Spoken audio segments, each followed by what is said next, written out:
ಯುದ್ಧ ಮಾಡಿಲ್ಲ ಅಂತಿದ್ರಿ, ಇವಾಗ ಯುದ್ಧ ಮಾಡಿದ್ರು. ಏನು ಯುದ್ಧ ಮಾಡಿದ್ರು?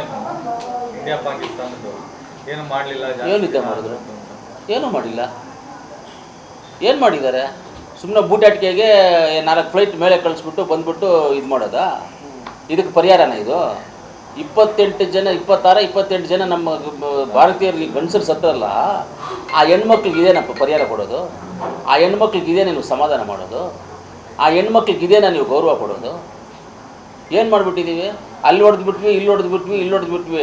ಇನ್ನೊಂದು ನಿಮ್ಮ ಟಿ ವಿಗಳಲ್ಲಿ ಏನು ತೋರಿಸ್ತಾರೆ ಅಂದರೆ, ಎಲ್ಲ ನೀವು ತೋರಿಸೋದೊಂದಾದರೆ ಅವ್ರು ತೋರಿಸೋದೊಂದು, ಅವ್ರು ತೋರಿಸೋದು ಇವರೊಂದು. ಇವ್ರು ಹಿಂಗೆ ಹೊಡೆದಿದ್ದಾರೆ ಅಂತ ಹೇಳ್ತಾರೆ, ಇವ್ರು ಹಿಂಗೆ ಹೊಡೆದಿದ್ದಾರೆ ಅಂತ ಹೇಳ್ತಾರೆ, ಇನ್ನೊಬ್ರು ಹಿಂಗೆ ಹೊಡೆದವ್ರೆ ಅಂತ ಹೇಳ್ತಾರೆ. ಯಾವ್ದು ನಂಬೋದು, ಯಾವ್ದು ಬಿಡೋದು? ಯಾರು ಹೊಡೆದಿದ್ದಾರೆ ಅಂತ ಏನು ಡಿಕ್ಲರೇಷನ್? ಯಾರು ಸತ್ತಿದ್ದಾರೆ, ಏನಾಗಿದೆ, ಏನು? ನಾವು ಸಾಮಾನ್ಯ ಪ್ರಜೆಗಳ ಮೇಲೆ ಎಲ್ಲೇ ಆಗಲಿ ವಾರ ಮಾಡುವಂಥದ್ದನ್ನು ನಾವು ವಿರೋಧ ಮಾಡ್ತೇವೆ. ಸಾಮಾನ್ಯ ಪಾಕಿಸ್ತಾನ ಪ್ರಜೆಗಳಾಗ್ಬೋದು, ಕರ್ನಾಟಕ ಪ್ರಜೆಗಳಾಗ್ಬೋದು, ಭಾರತ ದೇಶ ಪ್ರಜೆಗಳಾಗ್ಬೋದು, ಬಾಂಗ್ಲಾದೇಶ ಆಗ್ಬೋದು, ಚೈನಾ ಆಗ್ಬೋದು, ಅಫ್ಘಾನಿಸ್ತಾನ ಆಗ್ಬೋದು, ಯಾವುದೇ ದೇಶದ ಸಾಮಾನ್ಯ ಪ್ರಜೆಗಳ ಮೇಲೆ ವಿರೋಧ, ಏನಾದರೂ ವಾರ್ ಮಾಡೋದು ಇಂಥದ್ದು ಮಾಡಿದ್ರೆ ನಾವು ವಿರೋಧನೇ ಅದಕ್ಕೆ. ಆದರೆ ಅಷ್ಟು ಈಸಿಯಾಗಿ ನಮ್ಮ ಬಾರ್ಡ್ರ್ ಒಳಗಡೆ ಬಂದು 3 ದಿವಸದಿಂದ ಅಲ್ಲೇ ಓಡಾಡ್ಕೊಂಡಿದ್ದು ಇದು ಮಾಡಿದ್ದಾರೆ ಅಂತ ಹೇಳಿದ್ರೆ, ಫೈರ್ ಮಾಡಿ ಗಂಡಂದ್ರ ಹೆಂಡ್ತೀರ ಮುಂದೆ ಗಂಡಂದ್ರನ್ನ ಹೊಡೆದು, ಆ ಮಕ್ಕಳ ಮುಂದೆ ಹೊಡೆದು ಸಾಯಿಸಿ ಅವ್ರು ಹೋದರೆ ಯಾರಾದರೂ ತಟ್ಕೊಳ್ಳೋಕ್ಕಾಗುತ್ತಾ? ಯಾರಾದರೂ ಅವರೇನೋ ಹೆಣ್ಮಕ್ಳು ಗಟ್ಟಿಯಾಗಿರೋದ್ರಿಂದ ಅವರು ಬಂದರು, ಇಲ್ಲಾಂದ್ರೆ ಅವ್ರು ಹಾರ್ಟ್ ಅಟ್ಯಾಕ್ ಆಗಿ ಸತ್ತೋಗ್ಬಿಡ್ಬೇಕಾಗಿತ್ತು ಆ ಕಣ್ಮುಂದೆ ಆ ಘಟನೆ ನೋಡಿದಾಗ. ಅಂಥದಕ್ಕೆ ಪರಿಹಾರ ಇದೆಲ್ಲ. ಆ ಟೆರರಿಸ್ಟ್ಗಳು ಯಾರು, ಬೇರೆ ಯಾವುದು, ಬುಡ ಯಾವುದು, ಕೊಂಬೆ ಯಾವುದು, ರೆಂಬೆ ಯಾವುದು, ಎಲ್ಲವನ್ನು ಹಿಡಿದು ಎಲ್ಲವನ್ನು ಹೊಡಿಬೇಕಾಗಿತ್ತು. ಏನೋ 4 ಹೊಡೆದಿದ್ದೀವಿ ಅಂತ ಹೇಳ್ತಾ ಇದ್ದಾರೆ ಅಷ್ಟೇ. ನನಗೂ ನೋಡಿದ್ದೆ ಟಿ ವಿನಲ್ಲಿ, ನೀವು ಹೇಳಿದ್ದೆ, ನಾನು ನೋಡಿದ್ದೆ, ನನಗೇನು ಬೇರೆಯವ್ರು ಹೇಳಿದ್ದೆಲ್ಲ, ನೀವು ಹೇಳ್ತಾ ಇದ್ದಿದ್ದೆ. ನಿಮ್ಮ ಟಿ ವಿಗಳಲ್ಲೆಲ್ಲ ಬಂದಿದ್ದು ಹೊಡೆದಿದ್ದಾರಂತೆ, ಅಲ್ಲಿ ಇಷ್ಟು ಜನ ಹೋಗಿದ್ದಾರಂತೆ, ಕನ್ಫರ್ಮ್ ಆಗಿ 100 ಜನನ ಹೊಡೆದಿದ್ದಾರೆ ಅಂತ ನೀವು ಯಾರಾದರೂ ಟಿ ವಿಯವ್ರು ಹೇಳಿದ್ರ?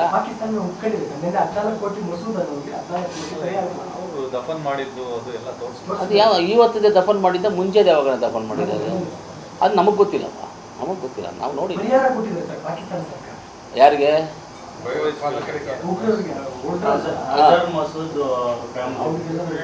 ಅವ್ರ ಫ್ಯಾಮಿಲಿಗೆ ಪರಿಹಾರ ಕೊಟ್ಟಿದ್ದಾರೆ. ಸೋಷಿಯಲ್ ಮೀಡಿಯಾದಲ್ಲಿ ಆಗ್ತಾ ಇರೋದು ಅದೇನೋ, ಅದು ನಮಗೆಲ್ಲ ನೋಡಿ ಸರ್. ಅವ್ರು ಎಷ್ಟನ್ನ ಕಾಸು ಕೊಟ್ಕೊಳ್ಳಿ, ಏನೇನ ಮಾಡ್ಕೊಳ್ಳಿ, ಅದು ನಮಗೆ ಸಮಸ್ಯೆ ಅಲ್ಲ. ಪಾಕಿಸ್ತಾನವ್ರು ಏನೇನೋ ಕೊಟ್ಕೊಳ್ಳಿ, ಏನೇನ ಮಾಡ್ಕೊಳ್ಳಿ, ಪರಿಹಾರ ಕೊಟ್ಕೊಳ್ಳಿ, ಏನೇನೋ ಕೊಟ್ಕೊಳ್ಳಿ, ನಮಗೆ ಬೇಕಾಗಿಲ್ಲ. ನಮಗಿಲ್ಲಿ ಸುಟ್ಟರುವಂಥ ಉಗ್ರರು ಯಾರು? ಅವ್ರು 4 ಜನ 5 ಜನ ಬಂದವರು ಎಲ್ಲೋದ್ರು? ನಮ್ಮ ಊರಲ್ಲಿ ಬಂದು ನಮಗೆ ಹೊಡೆದ್ಬಿಟ್ಟು ಅವರು ಎಲ್ಲಿಗೆ ತಪ್ಪಿಸ್ಕೊಂಡು ಹೋಗೋಕ್ಕೆ ಅವಕಾಶ ಎಲ್ಲಿದೆ? ಯಾಕೆ ಬೌಂಡ್ರಿನಲ್ಲಿ ನಮ್ಮವ್ರು ಯಾರು ಇಲ್ವಾ? ನಮ್ಮದು ಸೆಕ್ಯೂರಿಟಿ ಇಲ್ವಾ? ಹಂಗಂದರೆ ಸೆಕ್ಯೂರಿಟಿ ವೈಫಲ್ಯವಾಗಿದೆಯಾ? ಇಂಟೆಲಿಜೆನ್ಸ್ ವೈಫಲ್ಯವಾಗಿದೆಯಾ?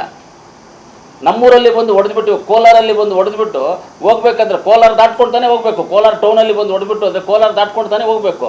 ಈ ಕಡೆ ನಮ್ಮ ಬಂಗಾರಪೇಟೆ ಸರ್ಕಲ್ ದಾಟಬೇಕು, ಈ ಕಡೆ ಬಂದರೆ ಟಮ್ಕಾ ಸರ್ಕಲ್ ದಾಟಬೇಕು, ಆ ಕಡೆ ಹೋದರೆ ಜಿಲ್ಲಾ ಪಂಚಾಯತಿ ಆಫೀಸ್ ದಾಟಬೇಕು, ಆ ಕಡೆ ಹೋದರೆ APMC ಮಾರ್ಕೆಟ್ ದಾಟಬೇಕು, ಹಿಂಗೆ ವೇಮಗಲ್ ರೋಡಲ್ಲಿ ಹೋದರೆ ಚಿಕ್ಕಬಳ್ಳಾಪುರ ರೋಡಲ್ಲಿ ರೈಲ್ವೆ ಗೇಟ್ ದಾಟ್ಕೊಂಡೇ ಹೋಗಬೇಕು. ಕರೆಕ್ಟಾ? ಇವರೆಲ್ಲ ಏನು ಮಾಡ್ತಾಯಿದ್ರು ಅಷ್ಟೊತ್ತಿಗೂ? ಬಾರ್ಡ್ರ್ ಬೇರೆ, ಅದು ಬಾರ್ಡರು. ಎಲ್ಲಿ ಹೋಗ್ತಾ ಇದ್ರು ನಮ್ಮ ಮಿಲಿಟ್ರಿ ಅವ್ರು? ಏನು ಮಾಡ್ತಾಯಿದ್ರು? ಇವರೇ ಏನಾದರೂ ಪ್ಲ್ಯಾನ್ ಮಾಡಿ ಅವ್ರನ್ನ ಒಳಗಡೆ ಕರೆಸಿದ್ರಾ? ಏನಕ್ಕೆ ಹಿಂಗೆ ಆಯ್ತಿದು ಅನ್ನೋದು ಚರ್ಚೆ ಆಗಬೇಕಲ್ಲ. ಯಾವ್ದು ನಿಜ ಯಾವ್ದು ಸುಳ್ಳು ಅಂತ ಗೊತ್ತಾಗಬೇಕು. ಇವಾಗ ನಮ್ಗೆ ಯಾವುದೂ ಗೊತ್ತಿಲ್ಲ. ಅವರೇ ಬಂದ್ರ, ಇವರೇ ಕರೆಸಿದ್ರ, ಯಾರು ಬಂದರೂ ನಮಗೆ ಗೊತ್ತಿಲ್ಲ. ಸತ್ಯವಾದಂಥ ಅಂಶಗಳು ಯಾವುದೂ ಗೊತ್ತಿಲ್ಲ ನಮಗೆ.